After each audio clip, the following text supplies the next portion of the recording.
लखनऊ पूरा कार्यक्रम स्थल पूरा नीला नीला हो गया है। आप लोग देख सकते हैं चौराहे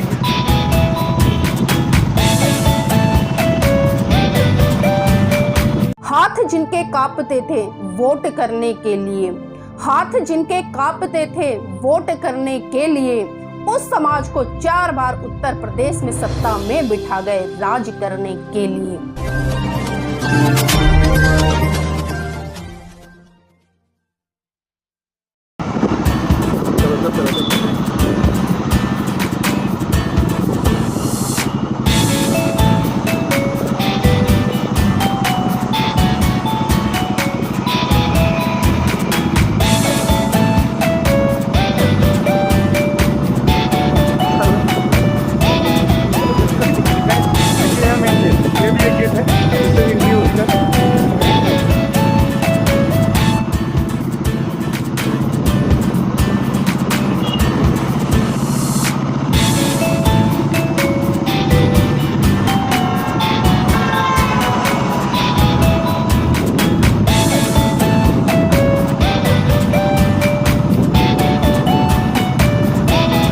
जय भीम, नमो बुद्धाय। आप देख रहे हैं एनबी न्यूज 24/7 नीलम बोध के साथ। हाथ जिनके कांपते थे वोट करने के लिए, हाथ जिनके कांपते थे वोट करने के लिए, उस समाज को 4 बार उत्तर प्रदेश में सत्ता में बिठा गए राज करने के लिए।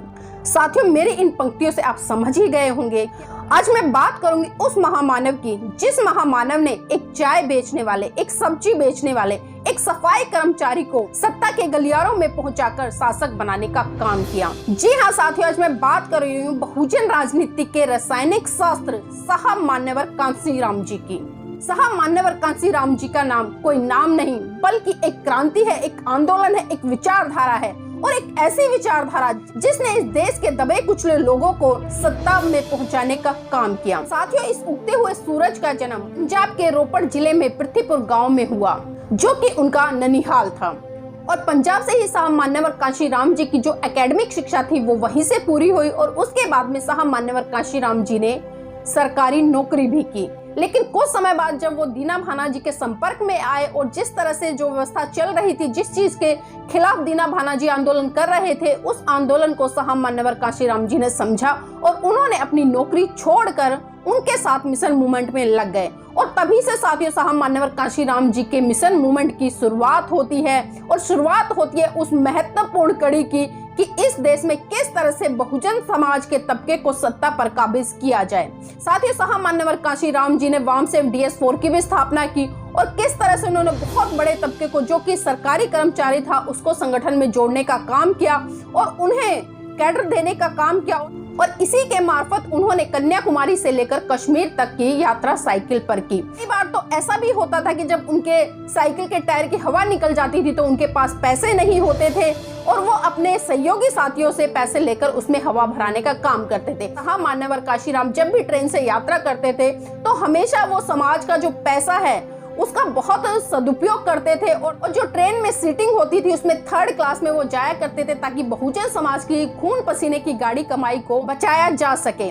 वो कई बार तो बिना टिकट के भी यात्रा करते थे।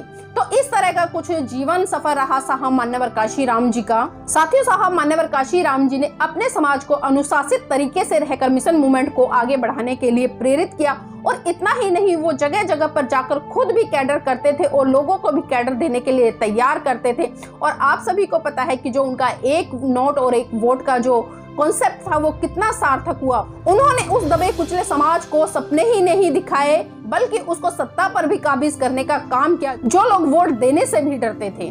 और इसी कड़ी में साहब ने बहुत महत्वपूर्ण नारे दिए, जिन नारों से समाज में एक ऊर्जा का संचार हो सके और समाज के युवाओं में एक क्रांतिकारी आंदोलन पैदा हो सके। जिस तरह से कहा गया कि जिसकी जितनी संख्या भारी उसकी उतनी भागीदारी।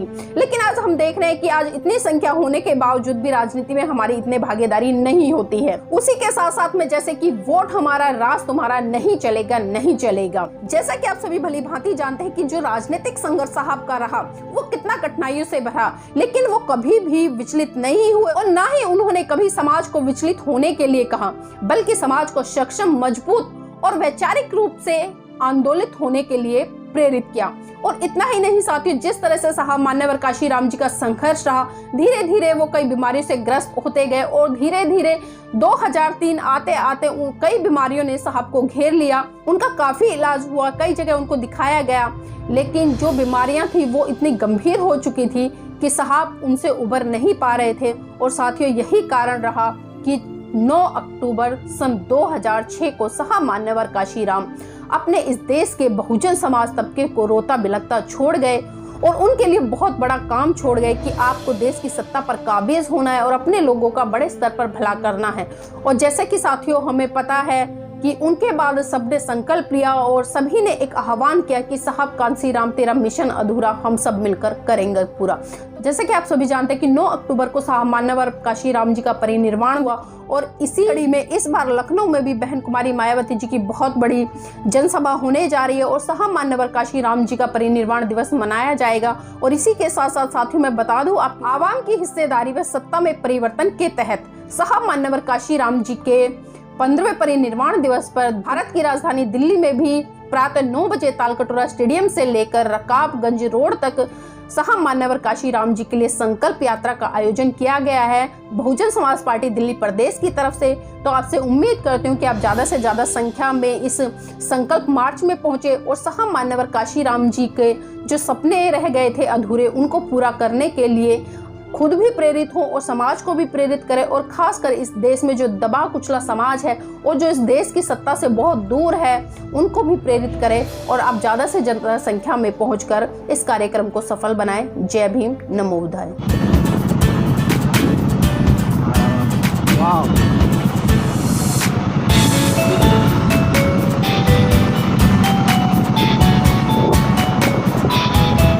आप लोग को मैं लाइव दिखा रहा हूँ मान्यवर मसीहा साहब काशीराम साहब को 25 श्रद्धांजलि देने के लिए कल इस कार्यक्रम में पूरा लखनऊ कल की तैयारी में पूरा नीला हो गया है।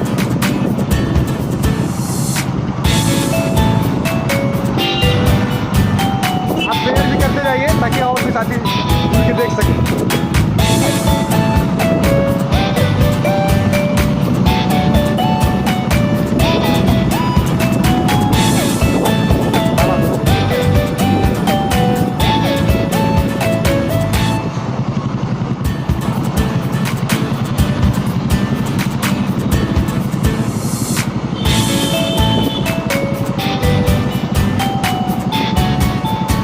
सभी साथी देखें और कल भारी संख्या में आप लोग आकर और मान्या बहन जी द्वारा जो ये मान्यवर साहब के परिनिर्वाण दिवस में जो श्रद्धांजलि कार्यक्रम रखा गया है तो सफल बनाए और बहुत ही जोरों से तैयारी चल रही है।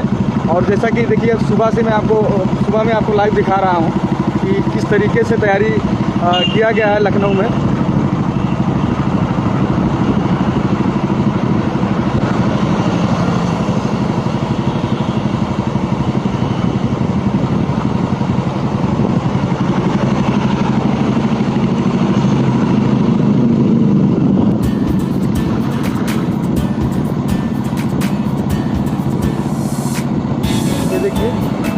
बड़ी बड़ी होल्डिंगें लगाई गई हैं बाबा साहब और मान्यवर साहब, मान्या बहन जी का, और हमारे जितने प्रत्याशी प्रभारी और कार्यकर्ता हैं सभी अपना अपना होल्डिंग कार्यक्रम स्थल पे लगवाए हैं।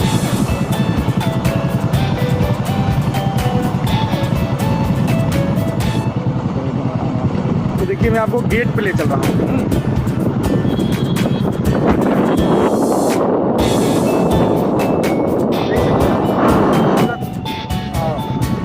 पल है, कितना खूबसूरत तरीके से सजाया जा रहा है।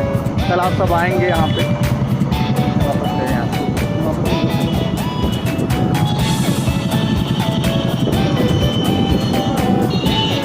ये देखिए मेन गेट है। कल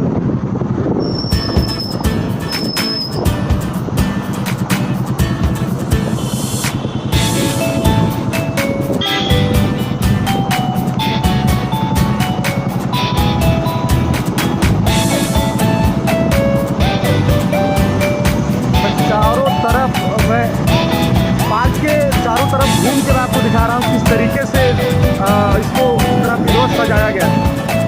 और अभी लगातार तैयारी चल रही है, पूरा लखनऊ नीला हो गया है आपके स्वागत और मानवता श्रद्धांजलि अर्पित करने की।